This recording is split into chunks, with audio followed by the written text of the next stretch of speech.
بسم الله الرحمن الرحيم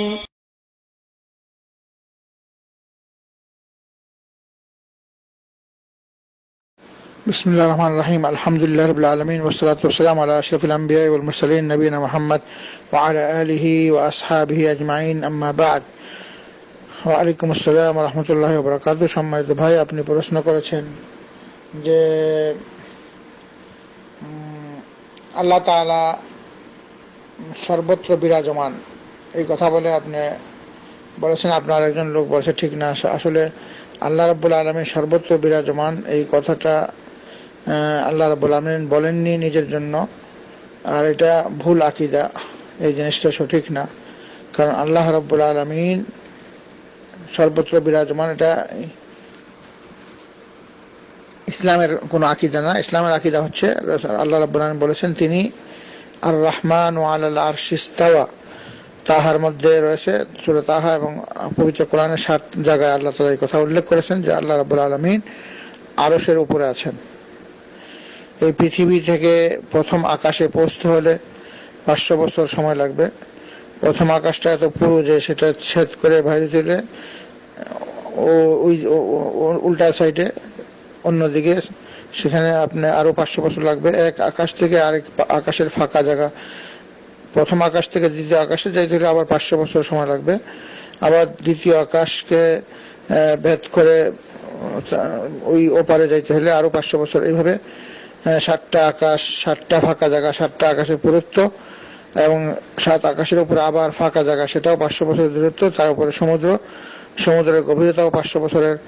তারপর সমুদ্রের উপরে আরশের উপরে আল্লাহ রাব্বুল আলামিন আছেন। তাহলে আল্লাহ রাব্বুল আলামিন নিজস্ব পবিত্র সত্তায় উনি আরশের উপরে আছেন, কিন্তু আল্লাহ রাব্বুল পবিত্র সত্তা সব জায়গায় নয়, সর্বত্র বিরাজমান। এটা ভুল কথা, ভুল আকীদা এটা। কারণ কোরআনও নেই, হাদিসও নেই। আল্লাহ তাআলা নিজের ব্যাপারে যা বলেছেন সেটাই আমাদেরকে বিশ্বাস করতে হবে, ঈমান আনতে হবে। আল্লাহ রাব্বুল আলামিন কোরআন হাদিসে কোথাও বলেন না যে আমি সর্বত্র বিরাজমান, সবখানে আছি। আল্লাহ রাব্বুল আলামিন বলেছেন আমি আরশের উপরে আছি, কিন্তু সেখান থেকে আমি সৃষ্টি জগতের সবকিছু দেখতেছি। আল্লাহ তাআলা সবকিছু দেখতেছেন, আমাদেরকে দেখতেছেন, আমাদের কথা শুনতেছেন। আল্লাহর ক্ষমতার ভিতরে আমরা আছি, আল্লাহ তাআলা আমাদেরকে দেখতেছেন, ওনার নজরে, ওনার আয়ত্তের ভিতরে আমরা আছি। এটা আল্লাহ তাআলা পবিত্র কোরআনে সবখানে উল্লেখ করেছেন। আর পৃথিবীটা অনেক ছোট, আল্লাহ রাব্বুল মহান, আল্লাহ আরশটা সবচেয়ে বড় সৃষ্টি জগতে এবং সেখানে আল্লাহ আরশের উপরে আছেন। কিন্তু আল্লাহ আরশের মুহতাজ না, কিন্তু এটা আল্লাহ রাব্বুল আলামিন নিজের জন্য একটা সম্মান প্রদর্শন একটা ব্যাপার, উনি সেটা প্রকাশ করেছেন। এটা আল্লাহর ইচ্ছা। আল্লাহ রাব্বুল আলামিন কোনো কিছুর মুখাপেক্ষী নন, কিন্তু আল্লাহ রাব্বুল আলামিন ইচ্ছা করেছেন উনি আরশের উপরে স্থান নেবেন, উনি স্থান নিয়েছেন। এবং আল্লাহ রাব্বুল আলামিন সব জায়গায় নেই, কিন্তু আল্লাহ রাব্বুল আলামিন জ্ঞান দ্বারা, দৃষ্টি দ্বারা, শ্রবণ দ্বারা, ক্ষমতা দ্বারা সবখানে আছেন। অর্থাৎ আল্লাহ আরশের উপরে আছেন, কিন্তু সেখান থেকে আল্লাহ আমাকে দেখতেছেন, আমার কথা শুনতেছেন। আল্লাহর ইলমের জ্ঞানের মধ্যে আমি আছি এবং আল্লাহর ক্ষমতার মধ্যে। আল্লাহ রাব্বুল আলামিন সৃষ্টি জগৎকে যখন ইচ্ছা কোন ফায়াকুন দ্বারা ধ্বংস করতে পারেন, এবং এটা পবিত্র কোরআনে বলা আছে। যদি আল্লাহ সর্বত্রই থাকতো তাহলে রাসূলুল্লাহ সাল্লাল্লাহু আলাইহি ওয়াসাল্লামকে আল্লাহ রাব্বুল আলামিন যখন মেরাজে যখন নামাজ দেওয়ার জন্য, তখন আল্লাহ তাআলা ওনাকে আকাশে নিয়ে যান, আল্লাহর কাছে নিয়ে যান, আল্লাহর কাছে উঠায় নিয়ে যান, একদম আল্লাহর কাছে একদম অচিনি করে চলে যান এবং আল্লাহর সাথে সরাসরি কথা বলেন। তাহলে আল্লাহ রাব্বুল আলামিন সবখানেই থাকতো, তাহলে রাসূলুল্লাহ সাল্লাল্লাহু আলাইহি ওয়াসাল্লামকে সেখানে নিয়ে যাওয়ার কোনো দরকার ছিল না।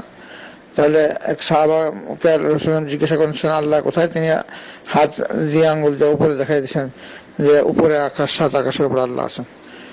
এবং হাদিস শরীফ আছে প্রতিদিন রাতে আল্লাহ রাব্বুল আলামিন পৃথিবীর আকাশে নামেন শেষ তৃতীয়াংশে এবং সবাইকে বলেন যে কে আছো আমার কাছে ক্ষমা চাও, আমি ক্ষমা করব। কে আছো তওবা করো, তওবা চাও, আমি তওবা কবুল করব। কে আছো আমার কাছে কোনো কিছু চাও, আমি সেটা দেব। তাহলে প্রতিদিন আল্লাহ রাব্বুল আলামিন আরশ থেকে পৃথিবীর আকাশে নামেন। এখন কিভাবে নামেন এটা আল্লাহ ছাড়া কেউ জানেন না, কিন্তু নামেন সেটা বিশ্বাস করতে হবে। এবং আল্লাহ রাব্বুল আলামিন এক তৃতীয়াংশে আসেন, আবার ফজর হয়ে গেলে উনি চলে যান। কোথায় চলে যান? আরশের উপরে চলে যান। এটা কিভাবে যান, কিভাবে আসেন, এটা আল্লাহ তাআলাই ভালো জানেন। এটা আমাদের খোঁজার কোনো দরকার নেই। আমাদের শুধু বিশ্বাস আনতে হবে যে আল্লাহ রাব্বুল আলামিন সর্বত্র বিরাজমান। কথাটা ভুল কথা, ভুল আকীদা। সঠিক আকীদা হচ্ছে যেটা আল্লাহ তাআলা স্বয়ং নিজে বর্ণনা করেছেন, আর রহমান আলাল আরশি ইস্তাওয়া আল্লাহ রাব্বুল আলামিন আরশের উপরে আছেন সেটা আমাদেরকে বিশ্বাস করতে হবে, কিন্তু সেখান থেকে আল্লাহ রাব্বুল আলামিন সবকিছু জ্ঞানের মাধ্যমে, দৃষ্টির মাধ্যমে আমাদের সাথে আছেন। এটাই সহি আকীদা, আমাদের এটার মধ্যে বিশ্বাস করতে হবে। এই জন্য আমরা যখন নাকি দোয়া করি তখন আকাশের দিকে দেখি এবং হাত উঠাই, আমরা দুই হাত উত্তোলন করি উপরের দিকে, কিন্তু আমরা নিচের দিকে করি না, ডাইনেও করি না, বামেও করি না। সর্বত্র থাকলে তো হাত নিচের দিকে রেখে করলে চলতো। আমরা কেন হাত এইভাবে দুই হাত ধরে আকাশের দিকে ধরে চাই? কারণ আমরা সবাই জানি যে আল্লাহ আকাশে আছেন, সেইখানে আমরা আমাদের মনটাও সেদিকে চলে যায়। দোয়ার সময় আমরা আকাশের দিকে অনেকে তাকায়, একটা ছোট্ট ছেলেকে জিজ্ঞাসা করলে সেও বলে দিবে, আপনি ইশারা করবে যে আকাশের দিকে উপরে। এবং অনেক কাফেররাও জানে এই কথা, কিন্তু দুঃখের বিষয় অনেক মুসলমানরা এই আকীদাটা জানে না। এবং ইমাম আবু হানিফা রাহমাতুল্লাহ আলাইহি উনি তার ফিকহুল আকবরে আকীদার ক্ষেত্রে লিখেছেন যে কোনো মুসলমানকে জিজ্ঞাসা করা হয় আল্লাহ কোথায় আসে, সে যদি না বলতে পারে তাহলে সে ইসলাম থেকে বাইরে হয়ে যাবে। কারণ তার প্রভু কোথায় আসে তাকে অবশ্যই জানতে হবে। এটা ঈমানের একটা দাবি যে আমার রব কোথায় আছেন, আকাশে উপরে আছেন, এটা আমাকে জানতে হবে। যদি আমি বলি সর্বত্র বিরাজমান, এটা সঠিক না। তো কোরআন হাদিস দ্বারা প্রমাণিত আল্লাহ রাব্বুল আলামিন সর্বত্র নয়, আল্লাহ রাব্বুল আলামিন আরশের উপরে আছেন। সেখান থেকে তিনি সৃষ্টি জগতের সবকিছুকে দেখতেছেন, শুনতেছেন, সবকিছুর ব্যাপারে উনি জ্ঞান রাখেন এবং ওনার আয়ত্তের মধ্যে আমরা আছি। আল্লাহ তাআলা আমাদের সবাইকে আল্লাহর ব্যাপারে যা যা উনি বলেছেন সেটা বোঝার এবং বিশ্বাস করার তৌফিক দান করুক, এবং যে সমস্ত জিনিস মানুষ মন গড়া বলে সেই সমস্ত জিনিস নিয়ে আমরা বিশ্বাস না করি সেগুলো বর্জন করে এই তৌফিক দান করুক। ওয়া সাল্লাল্লাহু আলা নবিয়িনা মুহাম্মদ ওয়া আলা আলিহি ওয়া আসহাবিহি আজমাইন বিরহমাতিকা ইয়া আরহামার রাহিমিন।